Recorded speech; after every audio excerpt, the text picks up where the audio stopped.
and welcome to our final presentation from the Center for Music Education at Georgia College for the 2023-24 school year. We're very excited to have Dr. Laurie Peebles, who just got tenure and promotion this week at Georgia College, to share with us what she has learned about using GPT in the music classroom. I know we're all very concerned about AI's role in our future in music education, and Dr. Peebles has some ideas for us. All right. Awesome. Well, thank you everyone for having me. Just as a disclaimer, I am a board certified music therapist, and while I have a master's degree in music education, I have not practiced using ChatGPT in an actual music classroom. So I am going to be leaning on you all to help me with prompts and share some of the things that you deal with on a day-to-day basis. And we're going to actually play with ChatGPT and the Bing version of it today to hopefully give you some ideas of what it can do, can't do, or even like to the extent of how well it does it. So I'll let you go ahead and start thinking about some of the things that you have to do every day, such as like sending emails or creating quizzes or creating information for band parents or orchestra member parents. So what we're going to do is talk about what is AI, first and foremost, what it can't do. We're going to talk about the chat box because that's what this is how we're communicating with AI. So we're going to learn about the different types. I'm going to show you how you can access them and play around with it to see how it can best serve you. The trick with AI is knowing how to prompt it. So we're going to talk about some ways to prompt the chatbots, as well as actually try some ourselves. And then the sandbox time is just that we're actually going to play with ChatGPT today and actually try some things.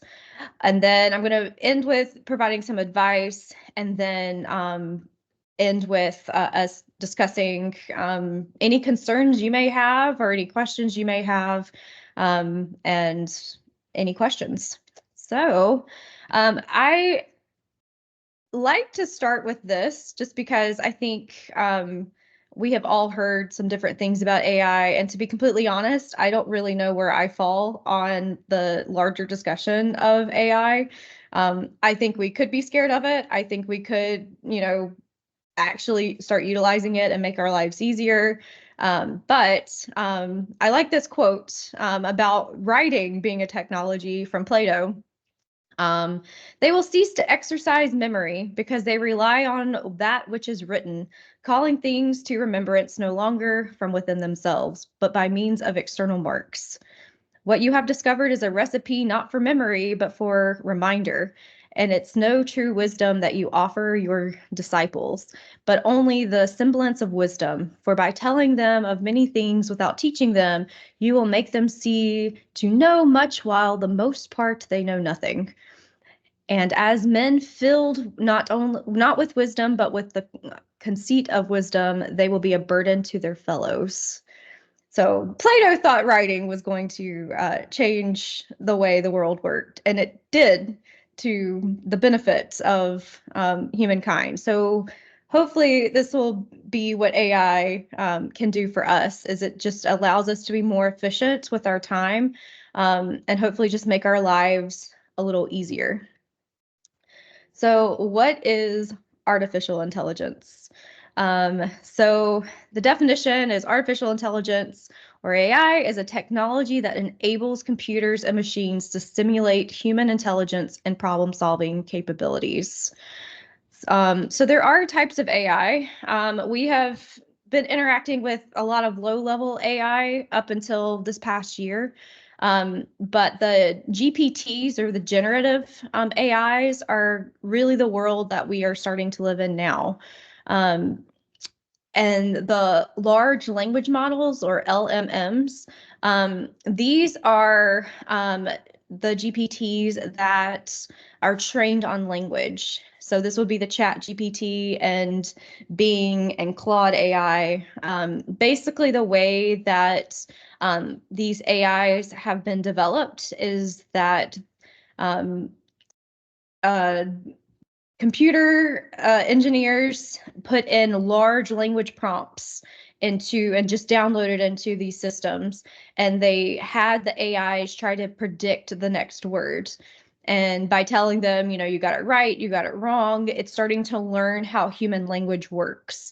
So all of these like Chat GPTs, Bing, Claude AI, it's been trained on language, and even as we speak, it's being trained on other languages outside of English, and it's been being trained on math, and it's being trained on so many different things, because that's kind of where AI is moving into, is more specific types of parts of human language.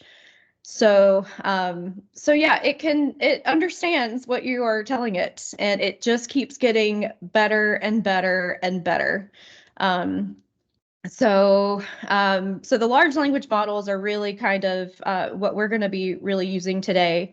And definitely I will also note, due to time, I made the decision not to go into the specific types of generative music AI, which could be a topic for a future talk, because there is a lot of AI utilized in music teaching, but we're today just going to talk about Chat GPT and the large language models. So what should you know about AI before we delve into this? It is a tool, and I'm hoping today we can find ways that this could be a tool that just helps you and your job just get that much easier, because everyone's overworked, everyone has, too much to do, and hopefully we can kind of come up with some ways to just make your life just slightly easier, because it could be a tool. If used well, it can help you. But my favorite quote that I heard in a presentation about any type of Chat GPTs is that they are the best and dumbest assistants you ever had. So that's where we're going to kind of talk about prompting, and I will say as a disclaimer, make sure you read through what it pops out, because it is not perfect. So here are some examples of our artificial intelligence, specifically the chatbots. So ChatGPT, which is what we're going to play around with a little bit. Bard. Bard is Google's AI chat box. It's not great right this second, but I'm letting you know about it because, it's now like a big competition between all of these different platforms to, get the latest and best AI. So I promise you, Google's working on it. But Bard is Google's AI chat box. The one that I really like, so I'm also going to show you today because it's the one that I use the most, is the Bing Chat, which is Microsoft's AI chat box. Full disclosure, I do not like Bing.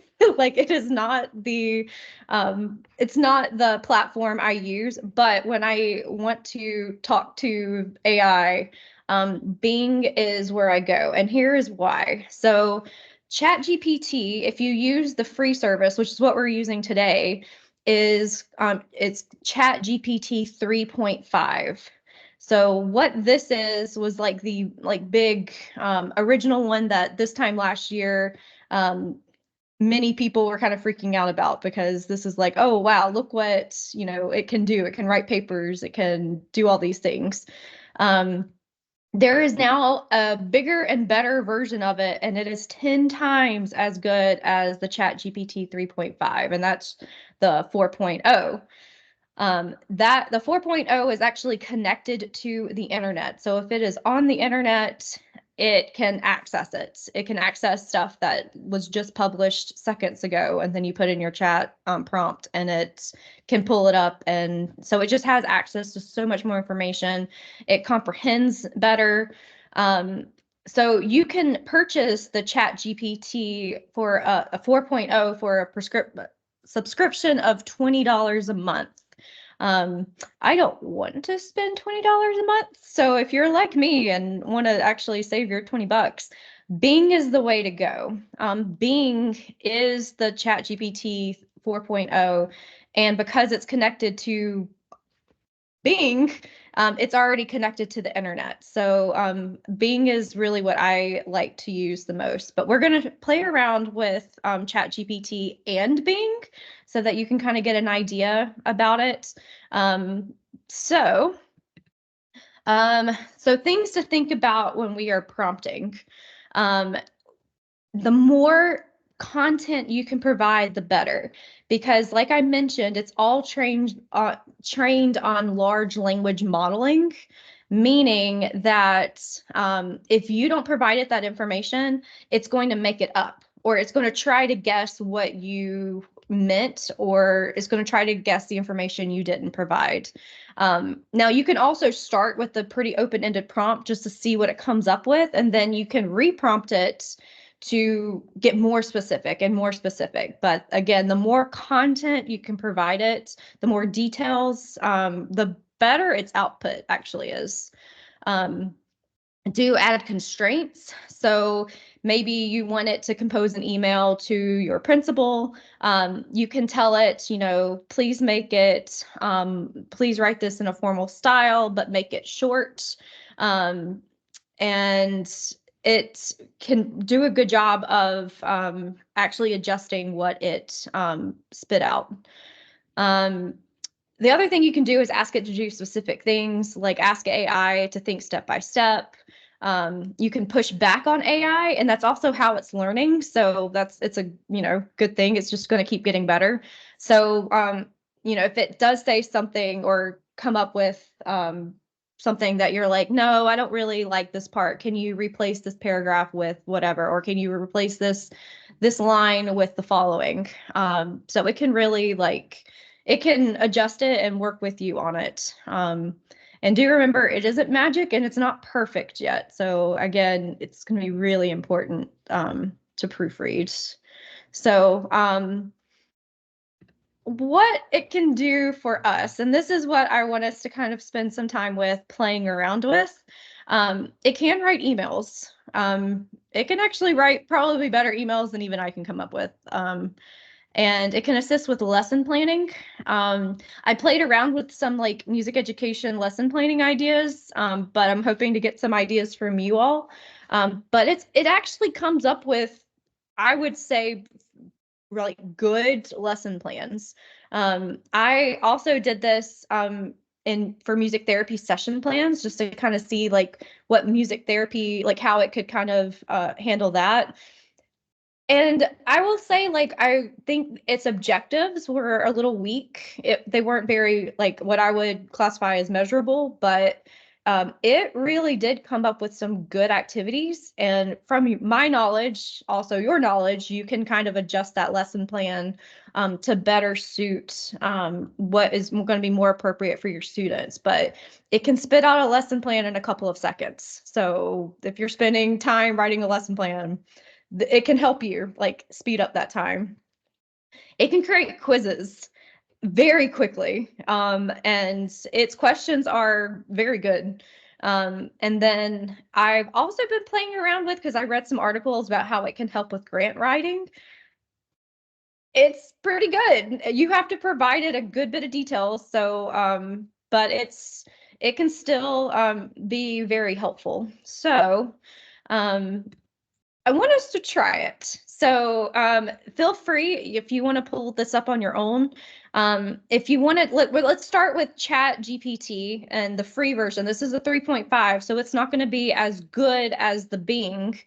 But if you want to try it, and I'll even show you on my screen what it looks like if you don't want to try it.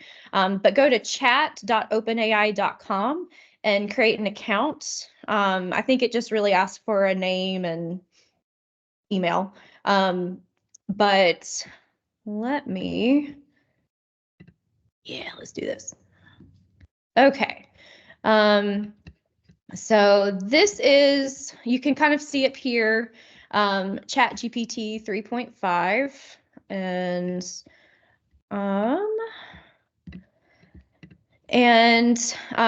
basically this is, so the chat is down here in the bottom.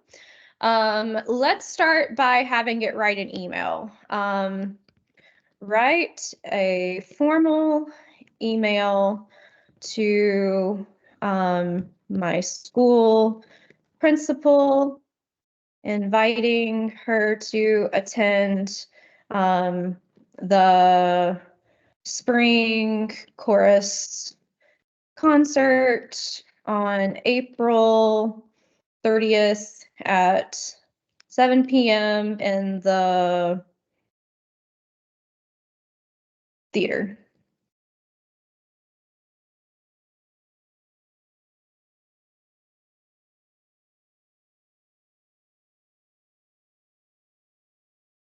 The end. So it does, and you can change some things. But I hope this email finds you well. As we approach the culmination of our spring semester, I'm delighted to extend an invitation to you to attend our upcoming spring chorus concerts.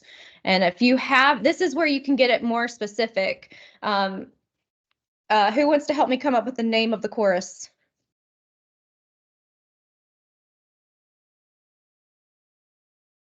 Since we're bobcats, let's just make it a bobcat chorus.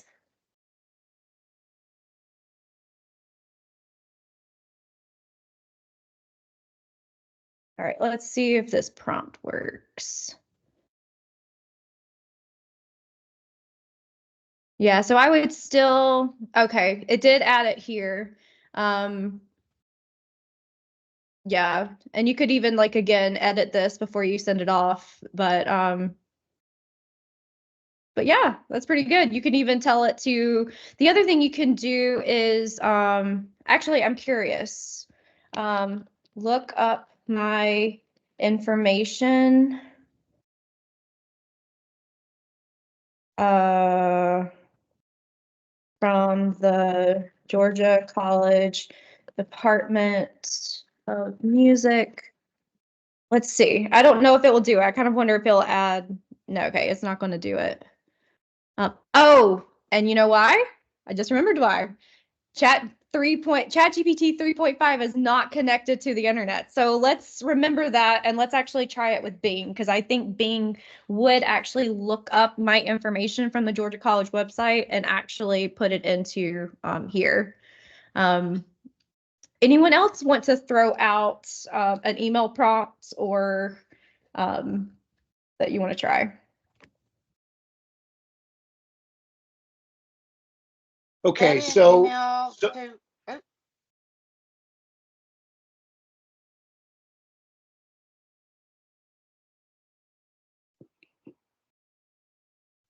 I think Dr. Towner was just ahead of you, Victoria, so hang tight. sorry. Um, I was thinking about like, difficult emails to write are ones about challenging situations. So like writing in a situation, for example, writing to a parent whose student is having classroom management problems, misbehaving in class, and informing the parent of that. So I love that idea. Let's even get it more specific. Do we want to say what behavior do we want to say is like off task? Do we want to say is like disruptive? Yeah, both of those. Okay. Um, Class and not participating in rehearsals. And let's do write a I'm curious, let's try stern, but or write a Yeah, concerned no. Concerned. Yeah, that's good. concerned email to a parent whose student okay. Ask to schedule a time to speak on, we'll just give it on April 15th after 3 p.m. Let's see what it comes up with. We might want to give it some more prompting.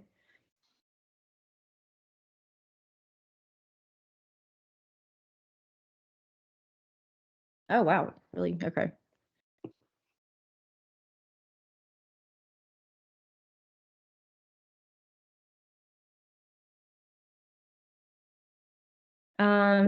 Replace, or let's do include the student's name, Johnny. Let's see if it does it. Yep, it did. It included Johnny. So you can even get even more specific. Mm. Do you want to try to add any more details to this? Because we can get it to even rewrite some of this. Yeah, maybe a specific example. Like Johnny had to be removed from class on April 3rd due to striking the gong in the middle of rehearsal.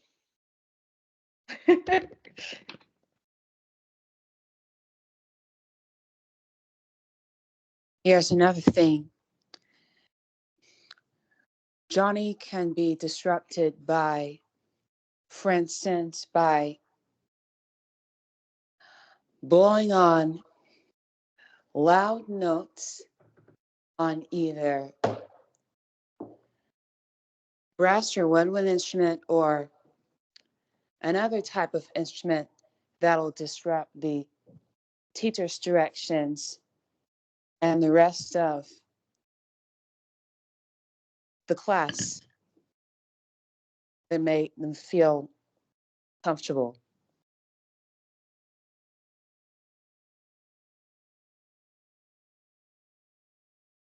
Class. I think there's ADHD.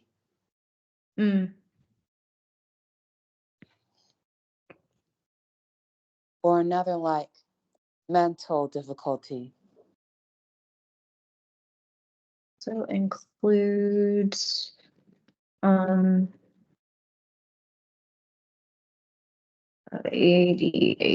Let's see what it does.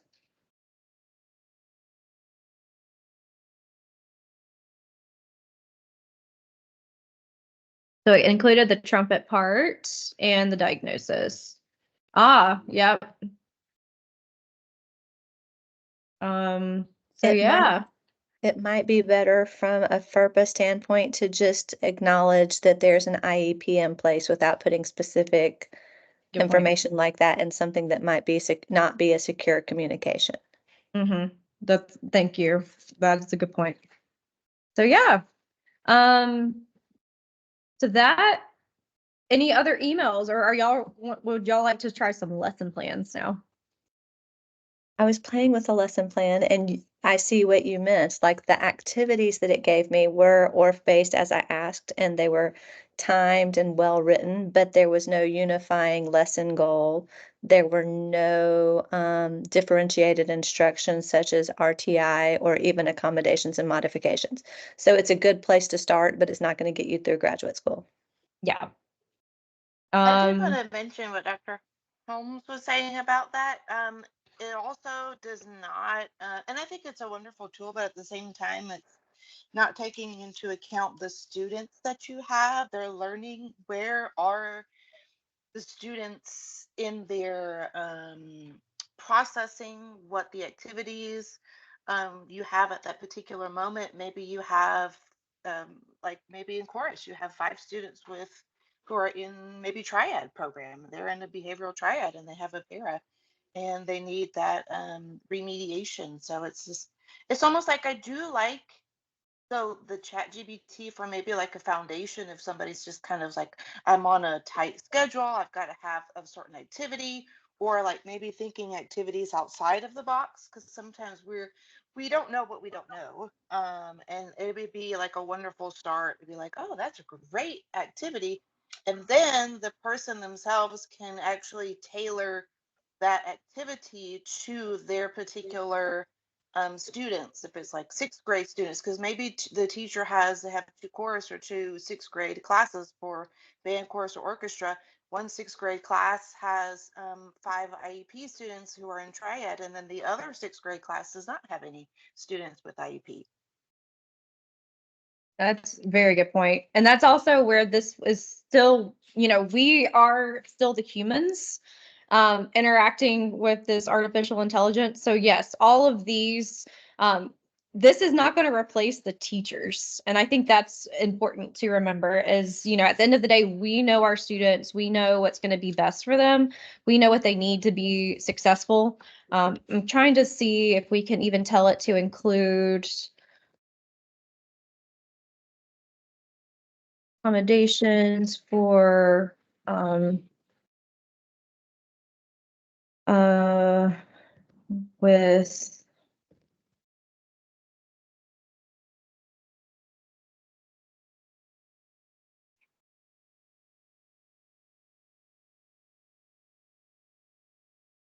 Oh my God.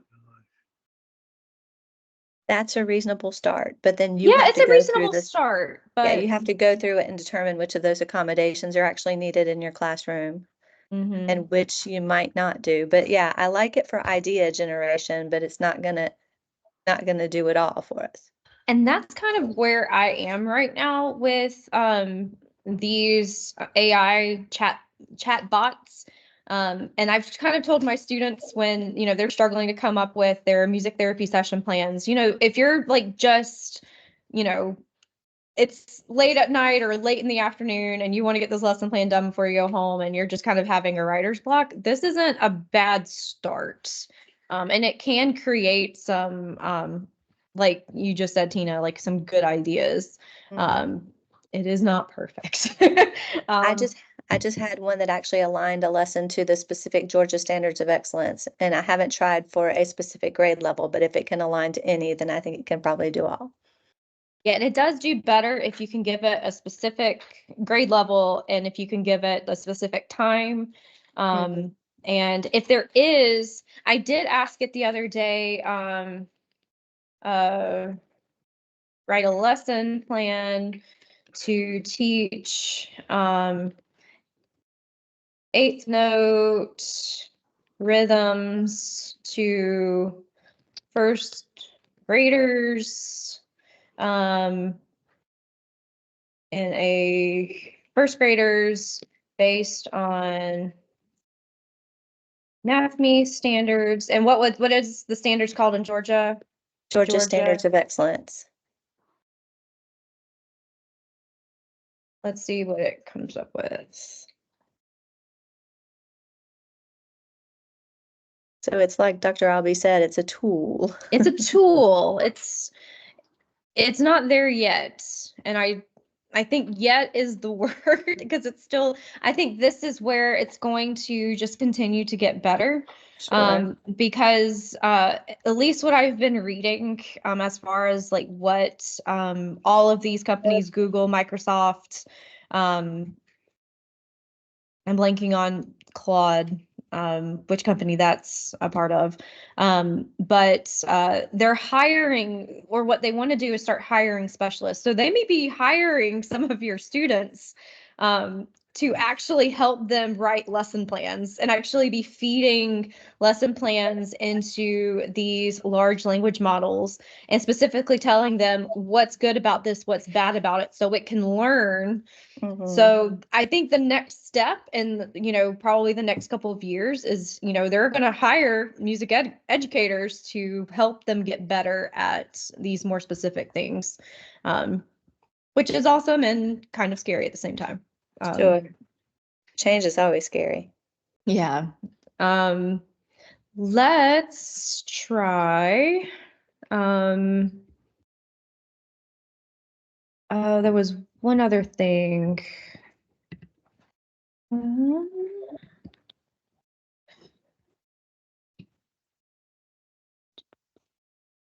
um, Oh, quizzes.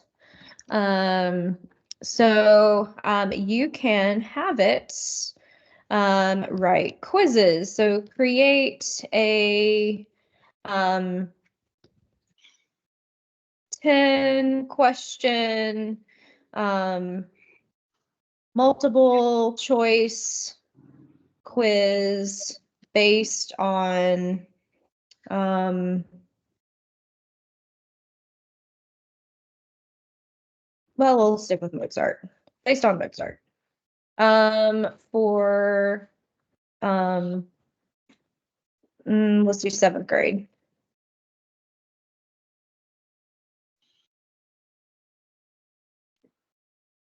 Let's try it.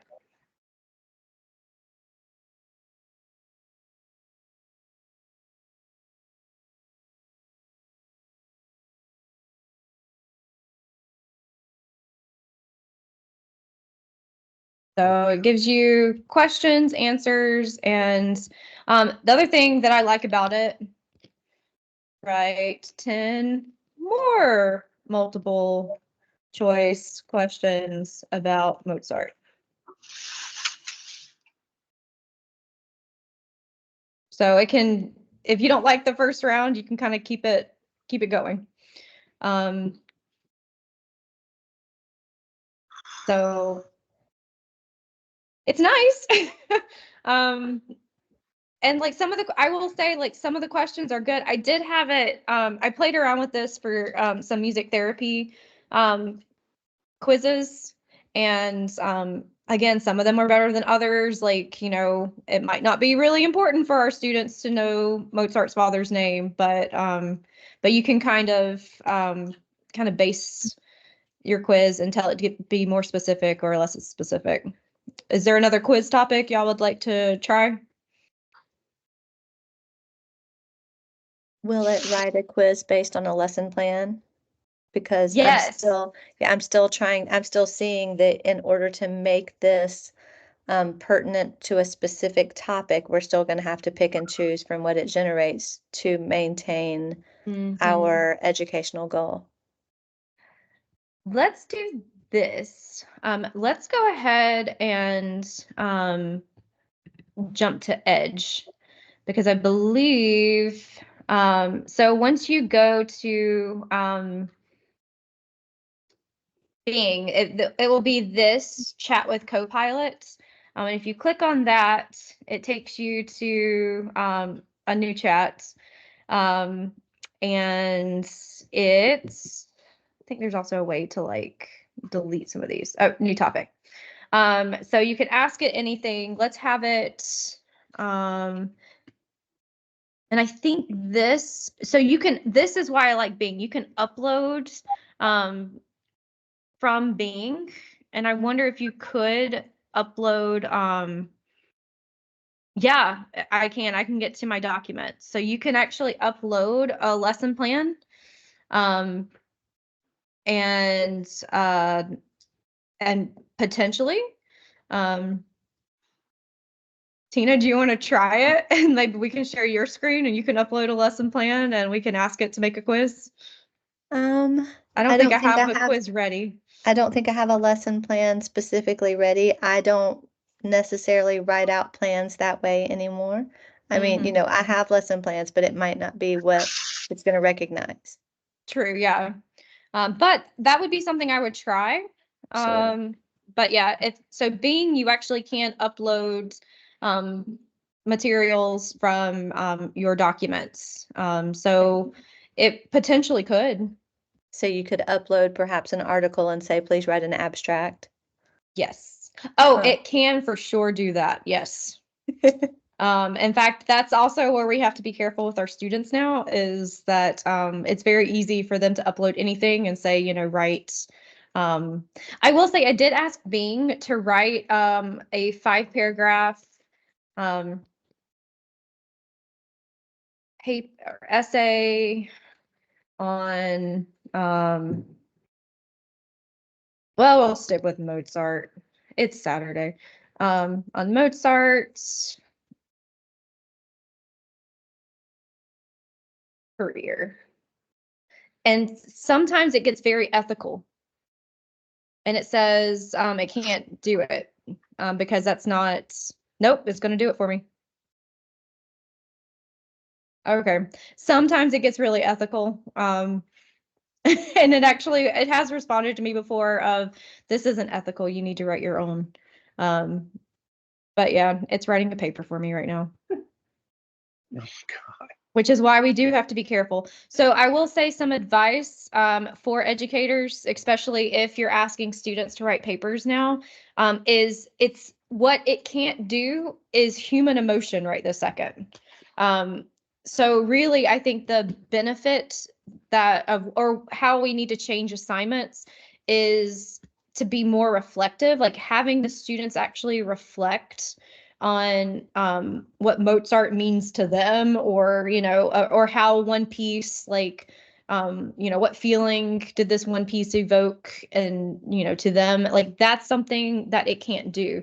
So you could throw in like one kind of more human emotion component to the assignment, because Chat GPT does not understand human emotion or human connection at this point. So, but clearly today it's not being based on its ethical thoughts, because it definitely just told me, it just wrote a paper for me instead of telling me it won't do it. But yeah.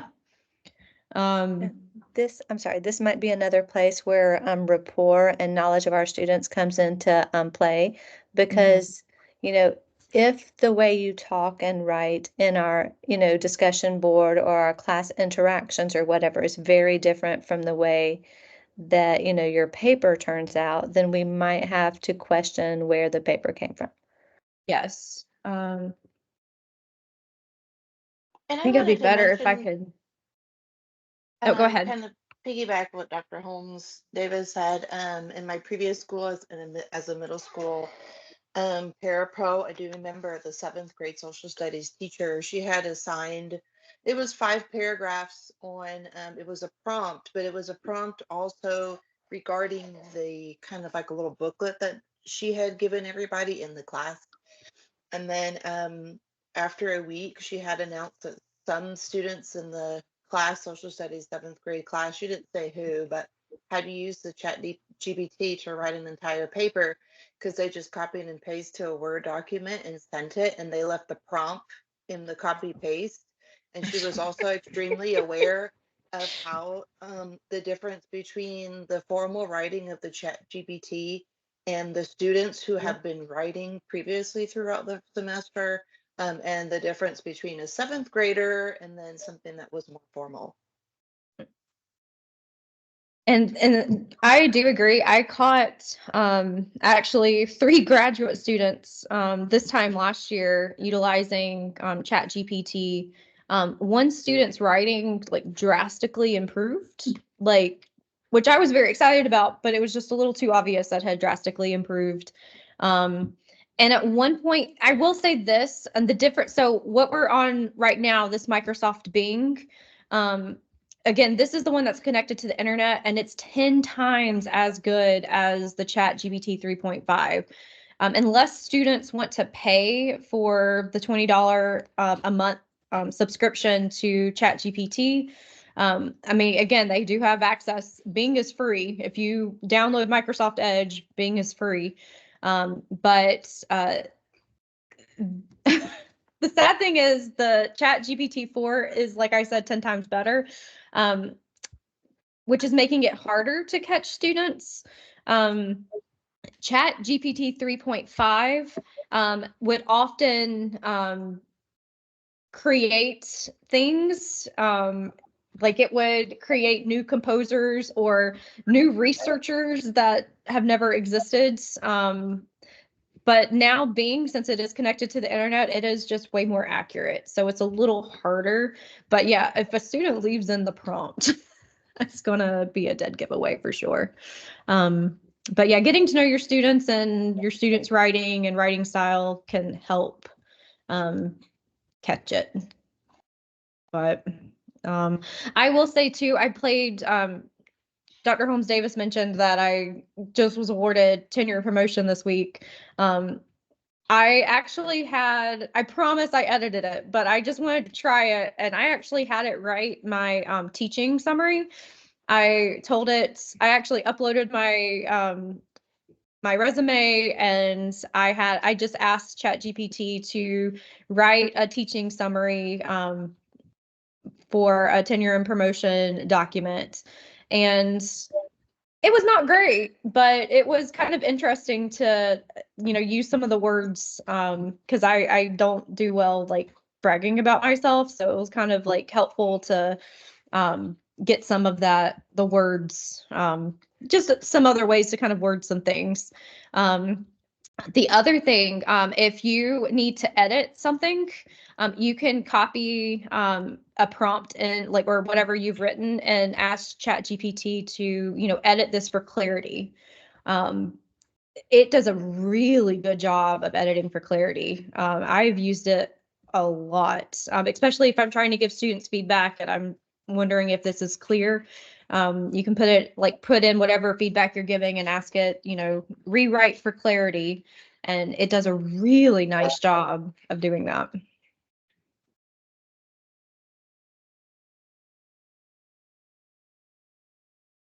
I will say too, the other thing that I've been playing around with, because I listened to a couple of podcasts of music educators,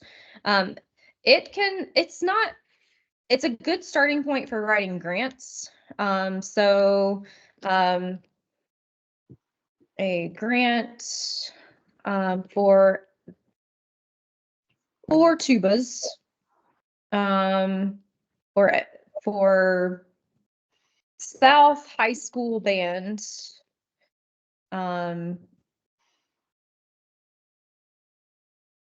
Tubas. I'm gonna say using the Mr. Holland grant. I think that's what it's called.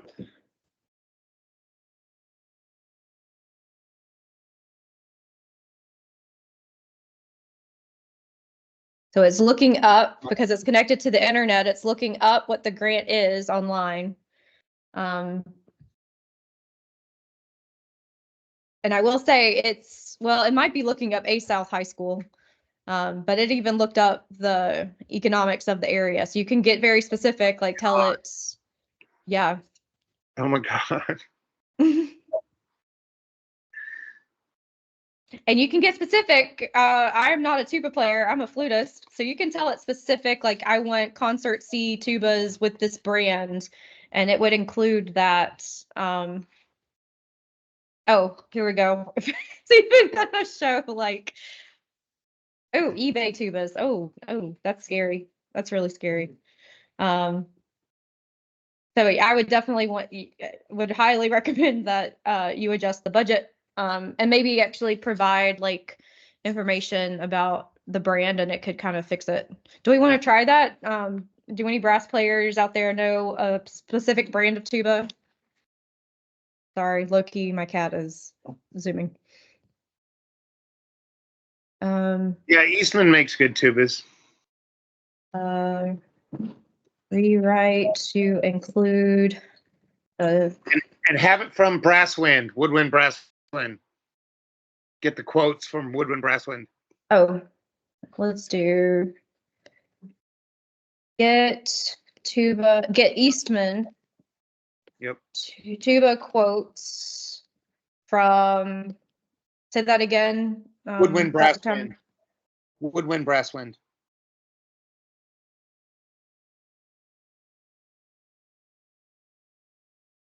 What was that last word? Brasswind. Yep.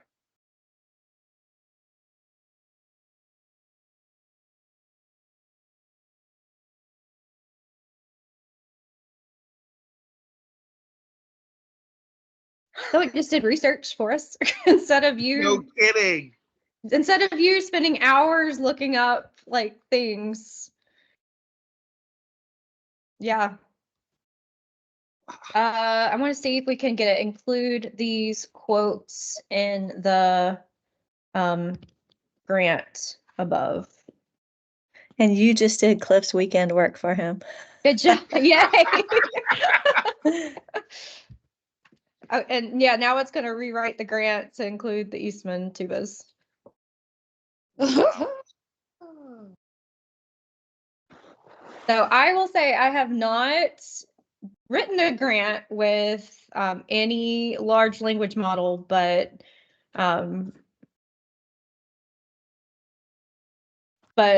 also as someone who has never, like the grants I've written are more for research grants, like this would be a good start for me.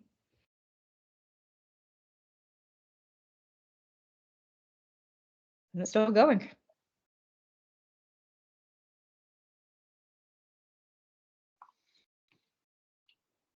Oh, it's going to get us 2 pro horns and 2 student horns. Okay. Get 2 of each. Why not? Why not? Our budget just went up to 30 grand. So yeah, so it can help in several ways. You know, just to kind of give us all some ideas of how it can be a tool. And going back to Dr. Alby's comment, it can be a helpful assistant or a dumb assistant, depending on how you prompt it to behave. Does anyone have any questions, comments, or concerns? So when you upload something, does it prefer a certain format, like a doc file or a PDF file, or it doesn't matter?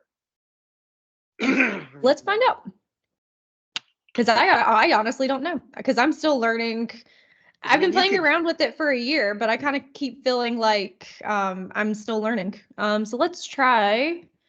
Do you have like a grad assignment you could put up there, or an undergraduate assignment, and see if it'll do it for you? Yes. Let's see. Music and rec assignments. Okay, so it's not letting me do a Word doc. Okay. Practicum with children assignments.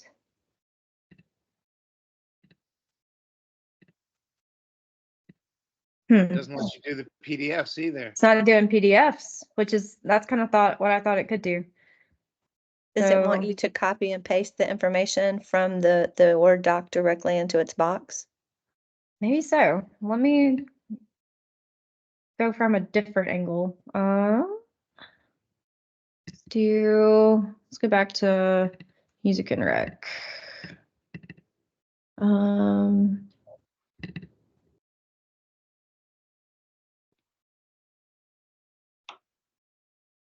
It doesn't have the directions on there.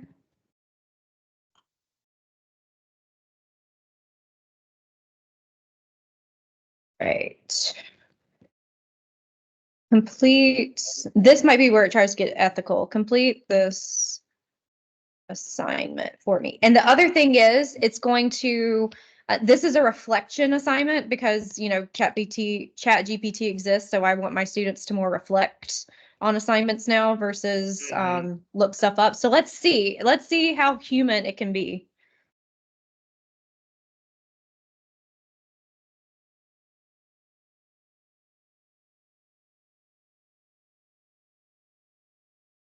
Here it goes. Now this is its ethical response. Yeah, it's just giving. It's helping structure. Yeah. So it can't, because it's a reflection assignment. It doesn't know how to reflect. It's basically just re-summarizing my assignment. So that is the trick. If you do want your students to actually have to complete something on their own, getting it to reflect, it cannot do it. Okay. But you can test your assignments this way before you make them. Mm-hmm. For sure. Okay. So now I just learned that we can't upload Word documents, but it looks like you can copy and paste the prompt or the assignment into here. Yeah. Okay. Did you hit return before you pasted, or did you just write the statement and hit paste? Right. I wrote the statement, paste. Paste. Okay. That was interesting. Other thoughts? Are there things you want to try or questions?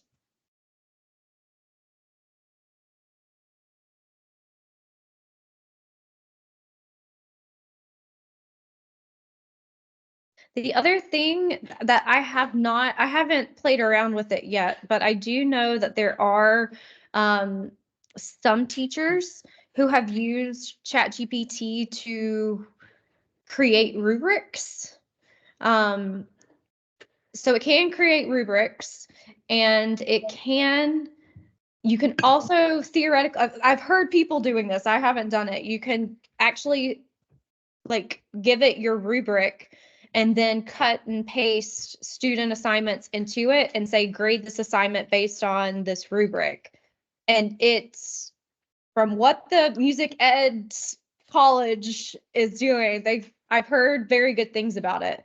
Personally, I haven't tried it, mostly because, I want to read my students' work and I want to be able to kind of assess where they are and their thoughts. So I feel like that's just more of my teaching style is I want to be the one to assess my students' work. But I think, again, a good thing that could be used for that is if you want to grade students' work, but that maybe that work is a subjective grade, you could always compare your feedback with what ChatGPT does, because again, ChatGPT doesn't have feelings, so it removes the subjectivity. So that could be something to play around with. So just to throw that idea out there. I'm excited to live in a world where teachers will use ChatGPT to grade ChatGPT generated work. Right? Well, it really is interesting because I've also been reading how professional research journals are reacting to ChatGPT, because it's really interesting, because I think initially, like a year ago, they were just like, absolutely not, no ChatGPT. But now they're fine if you use it, if you say what parts you used it on. Because the other issue is, and I guess this is a good discussion point as well, is the ChatGPT or the AI detectors that we have on assignments, like, turn it in, it is not accurate. And I even talked to our Center for Teaching and Learning about the AI detectors, because AI is constantly getting better and is constantly learning, which is, again, yes, I did say that. It's constantly learning. It is thinking. It's the AI detectors cannot keep up with it. So really, even it's happening with the professional research articles, journals, they can't detect AI. So it's kind of an interesting world that we are living in, that I think it's better for humans. We can kind of detect it because we can kind of see that it's either creating things or it's not reflecting if it's a reflection assignment, but it's tricky to catch now, especially ChatGPT 4.0. The 3.5, which is what I showed you earlier, it's not as good as 4.0. So one of the professors in the College of Business says that, at least on the business assignments, sometimes ChatGPT uses words that we don't actually use anymore, or that we never actually used. And so you can kind of run through the vocabulary and jargons, kind of specific things, and sometimes you can catch it that way. Although my personal preference would be to create, like you were talking about, create assignments that reflect humanity, that the computers cannot yet do. I mean, they'll be able to do it sooner than later, but I do believe that's going to be the case. It's going to be able to do it sooner rather than later. But for now, it cannot be human. So we are in the clear for right this second. Does anybody have any last questions for Dr. Peoples as we wrap up? We're reaching our time. I do. You said, can you use you were talking about Bing Chat. You have to have a special web browser for that then? Yes, I have Microsoft Edge. Okay. I never use it because I can't stand Edge. I hate Edge, actually. And clearly I'm not getting any sponsorship from Edge. So Clearly. I'm going to say it. I'm going to say it on this recording. But I actually downloaded Microsoft Edge only for the Bing chat. Okay. Because it's way better than ChatGPT 3.5, and I'm not paying $20 a month for ChatGPT 4.0. Right. Right. Okay. And Microsoft So, Edge that's a free download. yes. Okay. Yep. All right, anyone else? Do teachers use Bing in Google Chrome or Firefox or any other school app, like other website app It or any depends. platform? It depends on, I guess, what the school system allows. Mhm. I did have one thing I wanted to add, something that I've been doing as a world language para. We'll watch a video on languages, and even though we're not doing written work, but I think it might still apply. Where if you have an assignment and you ask the students how, of course, like give me a history of Mozart or whatever, or something like that, but then I'm always asking, how does it relate to what you're doing right now in your other classes? Oh, Like, yes. It like world can't do language. that. Yeah, yeah. How does that, like, how does the video of watching these languages from these students relate to what you're learning right now in your fifth grade class with regards to social studies? Or how does it relate to something else? And the same thing can be said with the music. Are there any parts of Mozart's society and culture? How can that relate? What are the similarities that maybe their culture or their music is with what you're doing right now? And how does it relate to geography that you're learning in your social studies class at this very moment? Sure. That way, it's like it gets them, that way they're not just relying on the chat GPT, but can be maybe they can ask, they can do a little research and have asked Mhm. what was Mozart's life and society like, and then they could use that information to process something that's their own work, Sure. instead of just relying on AI to do it for themselves. Mm-hmm. Absolutely. I love that It also idea gets for them, sure. yeah, it also gets them thinking about like how to incorporate, because I remember I was asked this question in an interview, how to incorporate other standards, whether it's math, social studies, science, English language arts, into your music program. And I think that's Mhm. also a way to incorporate and getting the students to think cross curriculum, like how does all of this relate? Because it does, but then having them go off and do it on their own. Yes, they might use the chat GPT for a little bit of help for the initial research, Yes. but ultimately they have to figure out and write it on themselves. Yes. Yes to all of that. For All right, sure. Dr. Peoples, do you have any closing like ideas or resources or information for us? Yes. So I am happy to share this with Dr.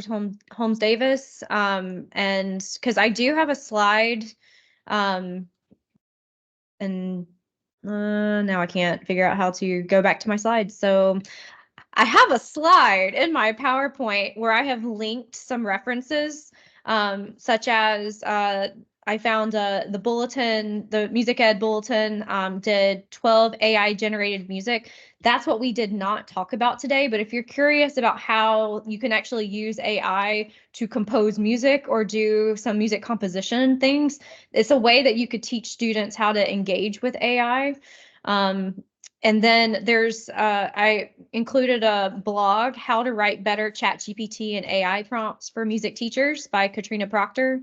And then I have another blog by Teresa Hoover, an overview of AI in music education. And then Cynthia Albee has some cut and paste AI prompts for teaching. So Awesome. I am happy to share this PowerPoint. Tina, feel free to give it to anyone who asks. I am not married to this PowerPoint at all.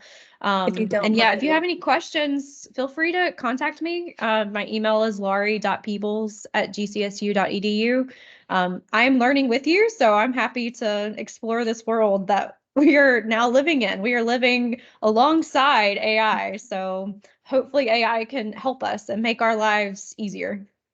And if you don't mind, what we'll do is I'll try to put the PowerPoint alongside the video in our Knowledge Box archive.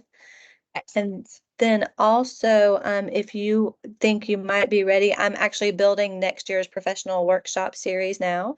We might try to get you back next year to talk specifically about music, AI generated music. There's a lot. So yes, I even played around with some of it this week. And I took it out of this presentation because it was just too much. So yeah, Sure. I would be happy to come back. All right, we'll put something on the calendar. Sounds good.